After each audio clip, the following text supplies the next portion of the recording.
આપણું સ્વાસ્થ્ય અને આપણો આહાર આ વિષય પર ડોક્ટર વાચિની ભટ્ટની ત્રિલોક સંઘાણીએ લીધેલી મુલાકાત.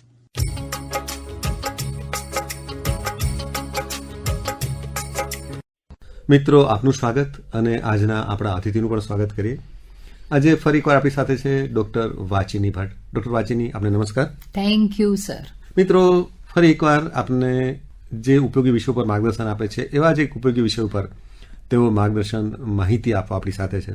ડોક્ટર વાચિની, આપણે જ્યારે સ્વાસ્થ્યની વાત કરીએ તો ઘણી બધી વાતો આપણે ધ્યાનમાં રાખવી પડે. એમાંનું એક મહત્વનું વાત અથવા તો મહત્વની વસ્તુ એ આપણો ખોરાક. આપણે સારો ખોરાક લઈએ, સાચો ખોરાક લઈએ, એ બહુ મહત્વનું છે.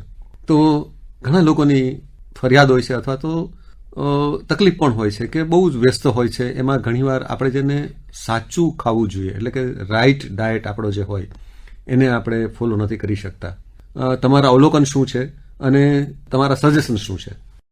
ખૂબ જ સાચી વાત છે સર કે હેક્ટિક લાઇફસ્ટાઇલ જે છે દરેક વ્યક્તિને, તમે કોઈ પણ ઉંમરની વ્યક્તિ જુઓ, કોઈ પણ પ્રોફેશન સાથે જોડાયેલી વ્યક્તિ જુઓ, તો મોટે ભાગે એની લાઇફસ્ટાઇલ જે છે 10 વર્ષ પહેલાની વાત કરીએ એના કરતાં હવે જે છે બિલકુલ હેક્ટિક થઈ ગઈ છે. અને હેક્ટિક એટલે એટલી હદ સુધી હેક્ટિક કે જે એક સાચી જીવનશૈલી જે છે એને અનુસરવી એ કોઈ પણ વ્યક્તિ માટે જે છે અઘરી બની જાય છે. અને ત્યારે આવા સમય જો ક્યાંક આપણે સાચી જીવનશૈલીને ભૂલી જઈએ તો મલ્ટિપલ ડિઝીઝીસ ખૂબ જ સાયલન્ટલી આપણા બોડીમાં એન્ટર થઈ જાય છે. ઘણા બધા કિસ્સાઓ મેં અને તમે આપણી આસપાસ જોયા છે કે કાલ સુધી આ વ્યક્તિ જે છે ખૂબ જ હેલ્ધી હતું, કદાચ આપણે એની સાથે વાત પણ થઈ હતી અને આજે જુઓ તો સડનલી કોલેપ્સ થઈ ગયા અથવા સડનલી જે છે એટેક આવી ગયો. અને ત્યારે ઘણી વખત આપણને શોક લાગે કે આ વ્યક્તિ ગઈકાલ સુધી તો બરાબર હતી, તો આજે કેમ આવું? અને એનો જ જવાબ કદાચ જે છે આજના ટોક શોમાં મળશે કે ઘણી વખત આપણે આપણા બોડીને, આપણી તકલીફોને ઇગ્નોર કરીએ છીએ. આપણી જીવનશૈલી ખોટી પણ હોય તો પણ એને કદાચ આપણે ખેંચ્યા જ કરીએ છીએ અને ત્યારે પછી આવા જે છે અચાનક પરિણામો જે છે આપણને જોવા મળે છે.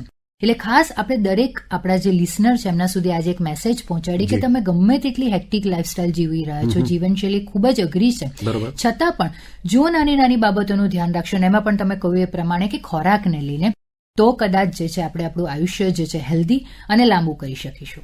હવે ખોરાકની આપણે દાખલા તરીકે વાત કરીએ, આપણે જે ફૂડની વાત કરીએ તો એક તો આપણી જે મોટા મોટી સમસ્યા આજના યુગની જે છે આપણે જેને આપણે જંક ફૂડ કહીએ છીએ. આપણે ખાઈએ છીએ ઘણું બધું, પણ એમાંની ખરેખર જે ખાવાની વસ્તુ હોય આપણે કદાચ ભૂલી જઈએ છીએ અને આપણે જેને જંક ફૂડ આપણે જેને ઓળખીએ છીએ એવું વધારે ખાઈએ છીએ. તો તમારી દ્રષ્ટિએ જંક ફૂડ એ શું છે, એના ગેરફાયદા શું છે? જંક ફૂડમાં ગેરફાયદા જે છે ખૂબ જ હું તમને સિમ્પલ અને શોર્ટમાં કહું તો નંબર 1, એની અંદર ટ્રાન્સ ફેટ છે. જ્યારે આપણે કોઈ પણ ફૂડ લઈએ છીએ તો એની અંદર ફેટ હોય છે, પણ ફેટના 3 પ્રકાર છે: સેચ્યુરેટેડ, અનસેચ્યુરેટેડ અને ટ્રાન્સ ફેટ. આ ટ્રાન્સ ફેટ જે છે એ ખૂબ જ ખરાબ છે આપણા શરીર માટે, જે જંક ફૂડની અંદર હોય છે. માટે જંક ફૂડ જે છે આપણે 100% ન લેવું જોઈએ. બીજી વસ્તુ, બહાર મળતું કોઈ પણ આ જંક ફૂડ જે છે એની અંદર હાઈ એમાઉન્ટ ઓફ સોલ્ટ અને શુગર છે. જેટલા પણ ડિઝીઝીસ આજકાલ જોવા મળે છે એની પાછળ ક્યાંક ને ક્યાંક વધુ પડતું સોલ્ટ અને વધુ પડતી શુગર જે છે જવાબદાર છે, જે જંક ફૂડની અંદર 100% હોય છે. ત્રીજી વસ્તુ, જંક ફૂડની અંદર મોટે ભાગે જે છે કલરિંગ એજન્ટ, પ્રિઝર્વેટિવ અથવા તો એડિટિવ્સ જે છે બીજા વપરાય છે તે ક્યાંક ને ક્યાંક આપણા સેલ્સ, આપણું બોડી જે છે સેલ્સથી બનેલું છે અને આ પદાર્થો જે છે સેલ્યુલર ચેન્જીસ, આપણે કેન્સર આજકાલ વધતી જતી જોવા મળે છે આ રોગ, તેની પાછળનું કારણ એ જ છે કે આપણા સેલ્સ જે છે એની અંદર જે છે અજુગતા ચેન્જીસ જોવા મળે છે અને ક્યાંક ને ક્યાંક આ બધી જ વસ્તુ જે છે એના માટે જવાબદાર છે.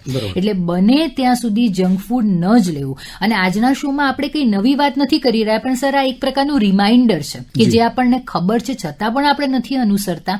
તો આ રિમાઇન્ડરથી કદાચ આપણે ફરીથી જે છે સચેત બનીએ અને જંક ફૂડ જે છે આપણે ઓછું લઈએ. બરોબર. તો હવે આપણે જેને જંક ફૂડ કે એની બાદબાકી કરી દઈએ તો શું ખાવું એ પણ તમે કહો. ચોક્કસ. જંક ફૂડ એ આપણો મૂળભૂત જે છે આપણા ખોરાકનો ભાગ છે જ નહીં. આપણે એટલા માટે લઈએ છીએ કારણ કે ઘણી વખત આપણને એવું થાય છે કે આ ફૂડ બહુ જ એટ્રેક્ટિવ છે અથવા પિયર પ્રેશર હોય, એડમાં જોઈએ છે અને સ્વાદમાં પણ ઘણું જ જે છે લોકોને ગમતું હોય છે અને ક્યાંક ને ક્યાંક આ ફૂડ લેવા માટે આપણે પ્રેરાતા હોઈએ છીએ.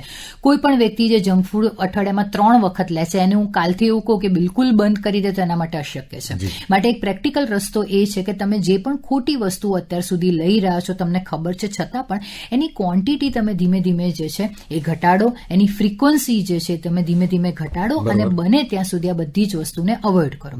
જો જંક ફૂડ ન લે તો એની સામે આપણને ખબર છે કે કયા કયા હેલ્ધી ઓપ્શન્સ છે અને મલ્ટિપલ ઓપ્શન્સ છે. ઘણી વખત વ્યક્તિને એવું થાય કે ના હેલ્ધી વસ્તુઓ બનાવી કંટાળો આવશે, એ ઇન્ગ્રીડિયન્ટ્સ લાવવા કંટાળાજનક છે, પણ ઉલટી હેલ્ધી રેસિપીઝ બનાવી એ જે છે ખૂબ જ સરળ છે. ઘરે બનતો જે ખોરાક છે એને જ લેવાનો આગ્રહ રાખો. આપણે આગળના પ્રશ્નમાં પણ એક જવાબ આપીશું કે સમય જે છે એનું કેટલું ઇમ્પોર્ટન્સ છે, કે તમે કયા સમયે તમે હેલ્ધી ખોરાક લો છો. બને એટલા સિઝનલ ફ્રૂટ્સ અને વેજીટેબલ્સ લો, હેલ્ધી નાસ્તો લો, તો તમે 100% તમારી હેલ્થ જે છે તમે જાળવી શકશો. અચ્છા, બીજો એક શબ્દ આપણે એવું કહીએ છીએ કે આપણે માઇન્ડફુલ રહીને, આપણી જીવનશૈલી માઇન્ડફુલ રહીને, એ જ રીતે આપણે એવું પણ કહીએ છીએ કે આપણે ખાતી વખતે પણ માઇન્ડફુલ રહીએ. એટલે કે તો એને તમે કઈ રીતે શ્રોતાઓને સમજાવશો? માઇન્ડફુલ ઇટિંગ એક ટર્મ છે. આમાં કેવું છે કે દરેક વસ્તુ આપણને ખબર છે, પણ જ્યારે નવી ટર્મિનોલોજી આવે ને અને જો એને આપણે સરળતાથી સમજીએ ને તે વસ્તુ આપણે કદાચ એને અનુસરી શકીએ. માઇન્ડફુલ ઇટિંગનો મતલબ એવો થાય કે હું હોઉં, તમે હોય, બાળક હોય, કોઈ પણ વ્યક્તિ જ્યારે ખાતું હશે ને તો કાં તો બાળક ટીવી જોતું હશે, અને જો એડલ્ટ હશે તો મોબાઈલમાં ક્યાંક ધ્યાન હશે, કાં તો કોઈકની સાથે વાતચીત કરતા કરતા, પ્રોફેશનલ મેટર ડિસ્કસ કરતા કરતા આપણે ખોરાક લેતા હશું. આ બધી જ વસ્તુમાં એવું થાય છે કે આપણે જે વસ્તુ કન્ઝ્યુમ કરી રહ્યા છે એના પર આપણું ફોકસ જ નથી હોતું, આપણું માઇન્ડ ક્યાંક બીજે જ હોય છે. માઇન્ડફુલ ઇટિંગનો મતલબ એવો થાય કે તમે બ્રેકફાસ્ટ લો છો કે લંચ લો છો કે ડિનર લો છો, હાર્ડલી તમને 10 થી 15 મિનિટ જ થતી હોય છે. તો એ 10 થી 15 મિનિટ આપણે કેમ એવું ના કરી શકીએ કે આ બધી જ જે આપણી એક્સટર્નલ એટેચમેન્ટ છે એનાથી થોડા દૂર રહીએ, શાંતિથી આપણે જે પણ ખોરાક લઈ રહ્યા છે એને એન્જોય કરીએ. બસ આટલું જો આપણે 10 થી 15 મિનિટ કરીશું ને તો કદાચ આપણે એ ખોરાકને જે છે વધુ સારી રીતે ગ્રહણ કરી શકીશું અને ન્યુટ્રિશન જે છે વધુ સારી રીતે મળશે. કારણ કે ખોરાક એકમાત્ર કનેક્શન ફિઝિકલ પ્લેન નથી, એનું કનેક્શન મેન્ટલ પ્લેન સાથે પણ એટલું સારી રીતે જોડાયેલું છે. બીજું શું થાય કે કોઈકની સાથે વાતચીતમાં અથવા કોઈ પણ આવી રીતે ગેઝેટ્સનો ઉપયોગ કરતા કરતા જ્યારે આપણે ફૂડ લઈ રહ્યા હોઈએ ત્યારે કદાચ મને ભૂખ લાગી છે એના કરતાં વધારે હું ખાઈ લઉં તો એના કારણે એક્સ્ટ્રા એમાઉન્ટ ઓફ કેલરી પણ જે છે બોડીની અંદર એડ થાય છે. એટલે માઇન્ડફુલ ઇટિંગનો મતલબ એવો છે કે જ્યારે તમે ફૂડ કન્ઝ્યુમ કરો છો તો 10 થી 15 મિનિટ તમે જે છે એક્સ્ટ્રા વસ્તુઓ જે છે એ બિલકુલ ન કરો. એટલે આપણે એક જ શબ્દોમાં, એક જ વાક્યમાં માઇન્ડફુલ ઇટિંગને સમજાવવું હોય તો ખાતી વખતે અથવા તો જમતી વખતે કે નાસ્તો કરતી વખતે તમે એક જ પ્રવૃત્તિમાં તમારું ધ્યાન રાખો, તમે એને એન્જોય કરો, બસ બાકીની બધી વસ્તુ ભૂલી જાઓ. હવે બીજું, આપણે જ્યારે વ્યવસાયિકોની એટલે કે પ્રોફેશનલ્સની વાત કરીએ છીએ ત્યારે એ લોકોના દ્વારા એવી કઈ ભૂલો થતી હોય છે કે જેમાં આપણે મહત્વના, આપણે જેને પોષક તત્વો કહીએ એની બાદબાકી થતી હોય આપણા ખોરાકમાંથી, એવી કઈ ભૂલો તમારા ધ્યાનમાં એક તબીબ તરીકે આવે છે ડોક્ટર વાચીની? પ્રોફેશનલ એટલે એવું થાય કે સર આપણી 8.5 કલાકની જોબ હોય ને આપણે બધા એટલા વ્યસ્ત હોઈએ છીએ. બીજું કે મોટા ભાગના આપણું જે પ્રોફેશનલ વર્ક છે ડેસ્ક ઉપર જ હોય છે, સિડેન્ટરી હોય છે, બહુ જ આપણે હલનચલન કે મુવમેન્ટ એવું હોતું નથી. અને આવી લાઈફસ્ટાઈલની સાથે પણ આપણે મોટે ભાગે છે જ્યારે ફ્રાઈડ ફૂડ કન્ઝ્યુમ કરીએ અથવા તો ઘણી વખત સર મેં જોયું છે કે જે લોકો જોબ કરતા હોય સવારે હેલ્ધી એમનું લંચ લાવશે, બ્રેકફાસ્ટ હેલ્ધી લેશે, પણ બપોરનો સમય થશે એટલે જોબ ઉપર કંઈક બહારથી નાસ્તો મંગાવી લીધો અથવા બધા મિત્રો જે છે બહાર ક્યાંક જઈને ચા કોફી, અને આ હેબિટ પછી કન્ટિન્યુઅસલી જોવા મળે છે અને એના કારણે અનનેસેસરી કેલરી જે છે આપણે બોડીમાં એડ કરીએ છીએ. તો નાની નાની બાબતોનું ધ્યાન રાખીએ કે આપણે ફૂડને એક સાથે કન્ઝ્યુમ ન કરીએ. જો આવી સિડેન્ટરી લાઈફસ્ટાઈલ હોય તો બહુ જ હેવી મીલ ના લઈએ, એને સ્મોલ પોર્શનમાં આપણે ડિવાઈડ કરી ફ્રિકવન્ટલી એને લઈએ અને બને ત્યાં સુધી બહારનો જે નાસ્તો છે એ લેવાનો આગ્રહ ઓછો રાખીએ. બીજું, જ્યારે આપણને ખબર છે કે કમ્પ્લીટલી 8.5 કલાકની આપણી જોબમાં આપણે બિલકુલ બેસી જ રહેવાના છીએ અને ડેસ્ક વર્ક જ કરવાના છે તો 45 મિનિટ જેવું થાય એટલે 10 મિનિટ, આજે હું પ્રેક્ટિકલ એક્ઝામ્પલ આપું કે 45 મિનિટ જો હું કોમ્પ્યુટર વર્ક કરતી હોઉં અથવા મિટિંગ્સમાં હોઉં તો 45-50 મિનિટ થાય એટલે હું મારા ડેસ્ક પરથી ઊભી થઈ છું, એકવાર સ્ટેર્સ ઉપર ચડીને આવી જાઉં અથવા થોડુંક હું 10 મિનિટ ચાલી લઉં અને ફરી મારા ડેસ્ક પર આવી જાઉં. બોડીને સતત મુવમેન્ટની જરૂર પણ હોય છે. એટલે આવી નાની નાની બાબતોનું ધ્યાન રાખવું. અને ત્રીજી વસ્તુ જે છે હાઇડ્રેશન, જેનું પણ આપણે ડિટેલમાં ડિસ્કશન કરીશું. તો આવી નાની નાની બાબતોની કાળજી છે એ ક્યાંક ને ક્યાંક આપણને ફરીથી હેલ્ધી લાઈફસ્ટાઈલ તરફ લઈ જાય. હાઇડ્રેશન એટલે આપણે પાણી પીવાનું, એટલે કે પ્રવાહીનું યોગ્ય પ્રમાણ આપણે જાળવીએ. તો એમાં તમારી શું સલાહ છે અને એમાં આપણી ભૂલો ક્યાં આપણે કરતા હોઈએ છીએ? દાખલા તરીકે અત્યારે આપણે ડિસેમ્બર મહિનો હોય, જાન્યુઆરી મહિનો હોય તો આપણને તરસ જ ઓછી લાગતી હોય, તો એમાં તમારું શું અવલોકન છે? હાઇડ્રેશન એવું થાય છે ને કે સર હવે healthy food, healthy eating habits બધાને જ ખબર છે, પણ આમાં જે એક મહત્વનું પાસું છે હાઇડ્રેશન, એ ક્યાંક ને ક્યાંક મિસ થઈ જાય છે અને ફોલો કરવું. તમે ઘણા બધા વ્યસ્ત હો તો તમે પાણી પીવાનું જ ભૂલી જાઓ છો. એટલે અચૂક એક કામ કરું, આજથી દરેક જે શ્રોતાગણ છે પોતાની સાથે પાણીની બોટલ, હું પણ જ્યાં જઉં ત્યાં મારી સાથે મારી પાણીની બોટલ, એક તમારું રિમાઇન્ડર છે કે તમારી પાસે હશે તો તમને યાદ આવશે કે મારે પાણી પીવાનું છે. હાઇડ્રેશનનો મતલબ એવો નથી કે ફક્ત સિમ્પલ સિમ્પલ વોટર. તમે ફૂડ પણ એવા લો કે જેમાં વધારે પડતું જે છે વોટર કન્ટેન્ટ, એવા કેટલા બધા ફ્રૂટ્સ છે, વેજીટેબલ્સ છે. હાઇડ્રેશનનો મતલબ સિમ્પલ વોટરની એની જગ્યાએ તમે છાશ છે, ફ્રેશ ફ્રૂટના જ્યુસીસ છે, સૂપ છે, સ્મૂધીઝ છે, જે તેના કરંટ ટ્રેન્ડ છે, એને પણ તમે ઇન્ક્લુડ કરી શકો છો. પણ હાઇડ્રેશન, તમારી ઇટિંગ હેબિટ્સ પ્રોપર હશે, પણ જો હાઇડ્રેશન પ્રોપર નહીં હોય તો તમારું બોડી જે છે એ હેલ્થ મેન્ટેન નહીં કરી શકે. એટલે જેટલું હેલ્ધી ફૂડનું ઇમ્પોર્ટન્સ છે એટલું જ સામે હાઇડ્રેશનનું ઇમ્પોર્ટન્સ છે. બીજું એક મેં ક્યાંક ને ક્યાંક મારા પેશન્ટ્સમાં અથવા તો મારા એમ્પ્લોય સાથે વાત કરતી હોય ત્યારે મેં એક બીજો મિસકન્સેપ્ટ જે છે હાઇડ્રેશનને લઈને જોયો છે. ઘણા લોકો એવું માને છે કે પાણી પીવું એટલે બસ બહુ જ બધું પાણી પી લેવું. હવે એ લોકોને ખાસ એ પણ કેવું કે ઓવર હાઇડ્રેશન જે છે એ પણ તમારા બોડી માટે એક પોઈઝન છે. તો હાઇડ્રેશન માપનું રાખો. આપણે ડેફિનેશન વાઇઝ નથી જતા કે 2.5 થી 3 લીટર મારે પીવું, પણ એવું તો ના જ હોવું જોઈએ કે કલાકની અંદર તમે કંઈ પણ પ્રકારનું હાઇડ્રેશન નથી લીધું. એટલે તરસ લાગે તો પાણી પીઓ, પણ બિલકુલ પાણી ન પીઓ તેવું ન કરો, તે આપણો મુખ્ય આદેશ છે. બરોબર. હવે એ જ વસ્તુ, બીજી એક મહત્વની વાત, આપણે વ્યવસ્થિત ખોરાક લઈએ પણ આપણે સમયસર ખોરાક ન લઈએ તો સમયસર ખોરાક લેવાનું શું મહત્વ છે એ પણ કહેશો ડોક્ટર વાચીની? જીઆઈના એટલે કે પાચન તંત્રના મોટા ભાગના રોગો જે છે એ ફૂડ હેબિટ સાથે જોડાયેલા છે. અને ફૂડ હેબિટની વાત કરીએ તો ટાઈમલી ફૂડ કન્ઝ્યુમ કરવું એ ખૂબ જ અગત્યનું પાસું છે. હવે જે લોકો એસિડિટીથી, પેપ્ટિક અલ્સરથી, ગેસ્ટ્રિક અલ્સરથી સફર થઈ રહ્યા છે એ લોકો માટે તો ખાસ કે ફૂડ સમયસર જાય તો જ એમને આ તકલીફમાંથી રાહત થાય. આજકાલ એવું છે કે સ્ટ્રેસ એટલો બધો વધી ગયો છે કે હા, લંચ આપણે લઈએ છીએ, બ્રેકફાસ્ટ લઈએ છીએ, ડિનર લઈએ છીએ, પણ ક્યાંક ને ક્યાંક એના ટાઈમિંગ જે છે ઇરેગ્યુલર હોય છે.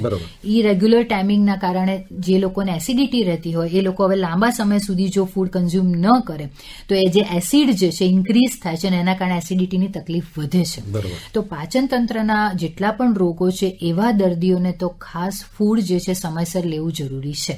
બીજું, જૈન ધર્મની અંદર ખાસ એવું છે કે 6-6:30 પહેલા તમારે જે તમારું જે લાસ્ટ મીલ છે એટલે કે ડિનર જે છે લઈ લેવું. જો આપણે પણ એ વસ્તુ જે છે એને એક સારી હેબિટ તરીકે જો ફોલો કરી શકીએ તો ઇટ ઇઝ બેસ્ટ. અધરવાઇઝ એવું હોય કે આપણા માટે પોસિબલ છે જ નહીં 6-6:30 ડિનર લેવું, 8-8:30 થઈ જ જતા હોય, તો 6:30 પછી જેટલું મોડું ડિનર લઈએ એટલો હળવો ખોરાક લઈએ. એ કેલ્ક્યુલેશન જે છે આપણે આપણા મગજમાં જો ધ્યાનમાં રાખીએ કે જો સાંજ પછી હું ખોરાક લઈશ તો એકદમ હેવી ફૂડ, ફ્રાઈડ ફૂડ કે જંક ફૂડ તો નહીં જ લો, બને એટલો સિમ્પલ, ઇઝીલી ડાયજેસ્ટેબલ ફૂડ લઈશ તો આપણે આપણા બોડીને હેલ્પ કરી રહ્યા છે તેવું માનીશું. એટલે ટાઈમિંગની વાત એ છે કે તમે સમયસર ખોરાક લો, ડિનર બને એટલું તમે હળવું લો, તમારી ગમતી આઈટમો જે છે તમે લંચમાં રેગ્યુલર સમય તમે લો, એ અગત્યનું છે. તો આ બધી આમ જોઈએ તો પ્રમાણમાં આપણે જેને કહેવાય કે નાની નાની વાતો લાગે પણ એની અસર છે એ બહુ દૂરોગામી હોય છે. એટલે કે એની અસર આપણા સ્વાસ્થ્ય ઉપર બહુ લાંબા ગાળે પડતી હોય છે. તો હવે અંતમાં એક તબીબ તરીકે, એક ન્યુટ્રિશનિસ્ટ તરીકે અમારા શ્રોતા મિત્રોને આપ 3-4-5 એવી ટિપ્સ આપો કે જે એમના સ્વાસ્થ્યને જાળવવા માટે ખોરાકની દ્રષ્ટિએ મહત્વની સાબિત થાય. ચોક્કસ. સૌથી પહેલી પ્રેક્ટિકલ ટીપ તો એ જ હશે કે તમે અત્યારે કોઈ પણ ડિઝીઝથી સફર થઈ રહ્યા હો, આઈધર તમે ઓબેસિટીથી સફર થઈ રહ્યા હો, તો બિલકુલથી વસ્તુ ગાયબ થઈ જાય અશક્ય છે. એવી કોઈ પણ તમે જ્યારે જાહેર ખબરો જુઓ કે ક્યાંક કંઈક એનો વિડીયો જોયો તેમાં તમે જે છે એ લોભામણમાં આવતા નહીં કે પોતાના બોડીની જે ડિસએરેન્જમેન્ટ છે એને હેલ્ધી સ્ટેટસમાં લાવતા તમારે ક્રમશઃ જવું પડશે અને રોજ એના માટેનો એક પ્રયાસ કરવો પડશે. સૌથી પહેલી ટીપ. બીજી વસ્તુ, જ્યારે તમને કોઈ પણ ટિપ્સ તમારા સોશિયલ મીડિયા થ્રુ મળે છે તો બ્લાઇન્ડલી એને ફોલો ના કરો. તમે કોઈ પણ એક્સપર્ટ પાસે જાઓ, તમારા ફેમિલી ફિઝિશિયન, ન્યુટ્રિશનિસ્ટ અથવા કોઈ પણ ડોક્ટર પાસે જાઓ, એ આયુર્વેદ હોય, હોમિયોપેથ હોય, કોઈ પણ હોય, પણ એક તબીબ અથવા તો જે લોકો આ વસ્તુ માટે ભણેલા છે આ વિષય પર, એ લોકોના ગાઈડન્સ હેઠળ તમે જે છે તમારા ડાયટમાં ફેરફાર કરો. ત્રીજી વસ્તુ, અત્યારે તમારું વજન, તમારી ઉંમર, તમે કોઈ પણ સ્ટેજ ઉપર છો, પણ તમે જ્યાં પણ છો હવે સતર્ક થઈ જાઓ. જાગ્યા ત્યારથી સવાર કે હવે આજથી હું જે પણ ભૂલો મારા ડાયટ રિલેટેડ અથવા તો જીવનશૈલી રિલેટેડ કરું છું તે બધી હવે ધીમે ધીમે હું સુધારીશ. ડાયટ પર આટલી વાત કર્યા પછી બીજા 2 મહત્વના પાસા જે જીવનશૈલીમાં અગત્યના છે એ છે એક્સરસાઇઝ અને બીજું છે તમારી પીસફુલ 6 to 8 અવર્સ સ્લીપ. આ બંનેમાંથી કોઈ પણ વસ્તુ તમે મિસ કરતા હશો તો ફરીથી તમારી હેલ્થ જે છે ડિરેન્જ થવાના ચાન્સીસ છે. એટલે એક્સરસાઇઝની હેબિટ ના હોય તો ધીમે ધીમે એને કેળવો. આળસ તો રહેવાની, પણ સાથે મોટિવેશન પણ રાખવું પડશે. ઊંઘ પણ જો પૂરતી ન મળતી હોય તો અત્યારથી જ સતર્ક થઈ જાઓ. એ તમારો સૌથી મોટો શત્રુ છે જો તમારી અપૂરતી ઊંઘ હોય તો. આ વસ્તુને મોસ્ટલી નિગ્લેક્ટ કરવામાં આવે છે, તો આ વસ્તુ માટે પણ આપણે સતર્ક થઈ જઈએ કે આપણી ઊંઘ જે છે પ્રોપર થાય તેના માટેના બધા જ પ્રયત્નો કરીએ. આપણી જીવનશૈલી આપણા હાથમાં છે. અત્યારથી જ જો એને સુધારીશું તો આગળ જતા મેડિસિન લેવાનો અથવા તો અસાધ્ય રોગો જે છે એને આમંત્રણ આપવાનો સમય નહીં આવે. બહુ સરસ. ડોક્ટર વાચીની, આપે જે વાક્ય જે કહ્યું એ વાક્યનું થોડું સુધારું.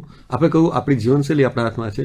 હું એવું કહીશ કે આપે જે ટિપ્સ આવી છે એના આધારે આપણું સ્વાસ્થ્ય આપણા હાથમાં છે. સ્વાસ્થ્ય બરોબર ને? તો આ વાત આપણે સમજીએ અને એનું પાલન કરીએ તો મને એમ લાગે છે ડોક્ટર વાચીની આપેલી ટિપ્સ આપણને બધાને બહુ જ ઉપયોગી પુરવાર થશે. અને આપે જે ઉપયોગી ટિપ્સ આપી, બહુ સરળ ભાષામાં ટિપ્સ આપી, એ બદલ ફરીવાર આપનો આભાર. અને આશા રાખીએ ફરીવાર કોઈ નવી વાત સાથે આપણે મળીએ. આપણે શુભેચ્છા ખૂબ ડોક્ટર વાચીની આપને. Thank you sir.